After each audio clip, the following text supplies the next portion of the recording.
Greetings out there in YouTube land. This is Morris Man, and as always, I thank you guys for coming to my channel. From time to time, when I think of stuff that I think that would be very beneficial for you guys to cut through the chase to say, hey, thanks for letting me know this so I can start moving forth as far as my guitar playing. And still, I'm fumbling into it years later, and nobody ever told me, So this is one of those videos. I'm going to call it Theory, Knowing Key Structure or Key Signature versus Knowing Song Structure. It's a big difference. And the people that have been taught theory, they live by that. What key you're in? Because if I'm not mistaken, it's 12 keys. And each of those keys got different chords in them, That's a lot to absorb. I'm not trying to be a music teacher. I'm trying to be a guitar player. Now, if I'm trying to be a music teacher, I need to know all that stuff.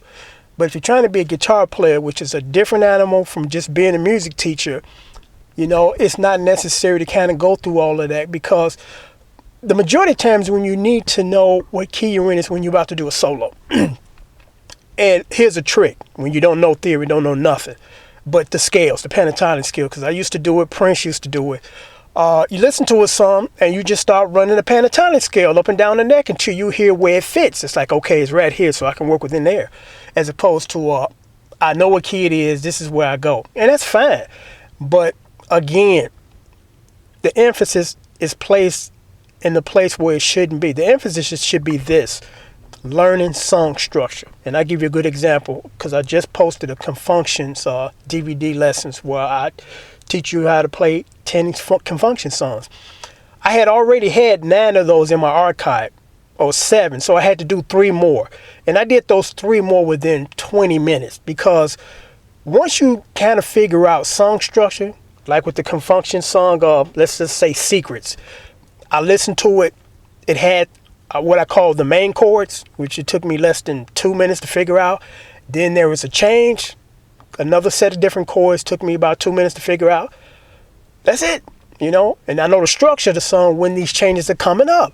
So, I laid it within 3 minutes, 5 minutes of the song, So, as opposed to taking this approach of first figuring out what key you're in and then fumbling through all these chords that are in the key, that's a lot of time wasted, And I get a lot of people that are, theory heads. They want to challenge me on this, but every single one of those people, when I click on their channel, 0 videos.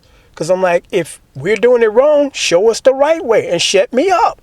But 100% of those people that have chimed in, no videos, not showing me how you do it, or is there a better way?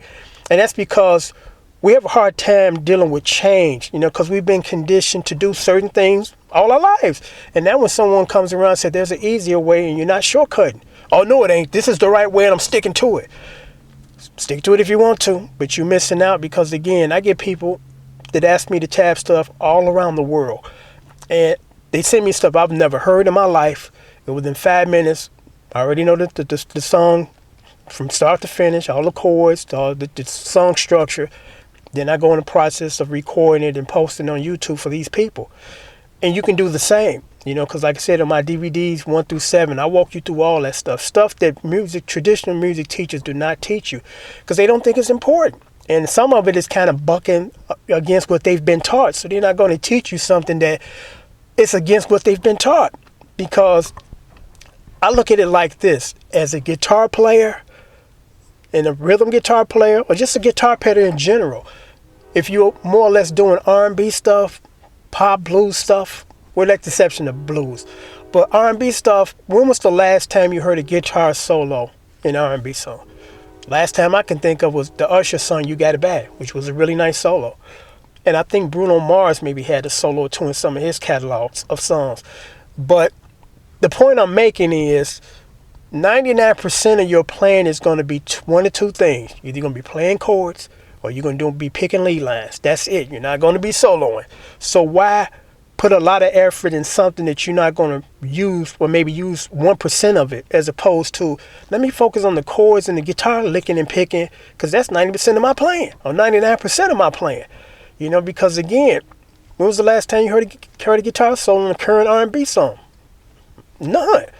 So why you're going to place a lot of emphasis on focus on something that you rarely use, as opposed to, I better learn how to play these chords and know what I'm doing when I'm playing these chords. And in my DVD lessons, I teach you that. I teach you how to read sheet music for rhythm guitar players. Real simple. Like I said, I wish I would have known what I know now then, because when I first looked at sheet music, you get intimidated. All these notes and different staffs and chords on the top of the note staff. I'm like, where do I start or begin? In my DVDs, I walk you through that, cut through the chase, and just have you focus on what you need to be playing and what you need to know about. That's it. But again, as far as this theory thing, what key you're in versus song structure of song, because it's really important to know structure of song. Okay, here's the intro. Here's the first verse. Here's the B section right before the chorus. Here's the chorus. Here's the bridge. That's it. You can listen to these songs when you go through my lessons and be able to identify them quickly, because most songs are kind of universally structured, most of them. So as far as when you go through my lessons, what to focus on, to dissect, and boom. Because like I said, I did Secrets by Confunction and Shake and Dance With Me in less than 2 minutes. Because Shake and Dance With Me is just 2 sets of chords. Again, it's the verses, what they're doing chord-wise, and then doing the chorus, the hook. There's another set of chords, and actually it's only like 2 chords. In the chorus, in the verses and intro, because they share the same chords, it's 1, 2, 3. Yeah, 1, 2, 3 chords. And then on the second time around, they end on a different chord. So just that quick, I mapped out that song in less than, like I said, 2 minutes. And I'll be able to teach you to do the same, because I walk you through my DVDs also how to tabulate songs, because I don't know if I stumble upon this by myself or certain people was doing it already and I just figured it out on my own, but it was beneficial to me, or what made a plus for me to be able to do what I do now is, I first started off, initially I started off as a trumpet player. Jaws got tired, got a headache. Then I started playing bass. I liked it, but I was like, one note at a time. I want to play chords. So then I started playing guitar. In between that, I picked up a little keyboards and drums. But what I noticed, because I was listening to these songs from a bass player's aspect as well as a guitar player's aspect, 2 different aspects, very important to grasp both. So I'm listening, because when I listened to songs back then when I was growing up, I'm like, I love to listen to the bass line. I love to listen to the guitar part and the chords and the keyboard parts and the drums, everything that I focused on individually. So now when I listen to songs, I listen to that bass line. And I'm like, okay, this is a G note at this particular point in the song, so I just got to audition a couple of chords that are kind of standards, like 6 chords that are standard in most R&B songs and pop and rock songs and blues. And if you audition those chords, when your ears start to develop, you can identify, okay, this is the chord that's supposed to be played during the bass note hitting the G note. I'm playing the G minor chord. You'll be able to hear that. And that's how I'm able to quickly dissect and tabulate these songs.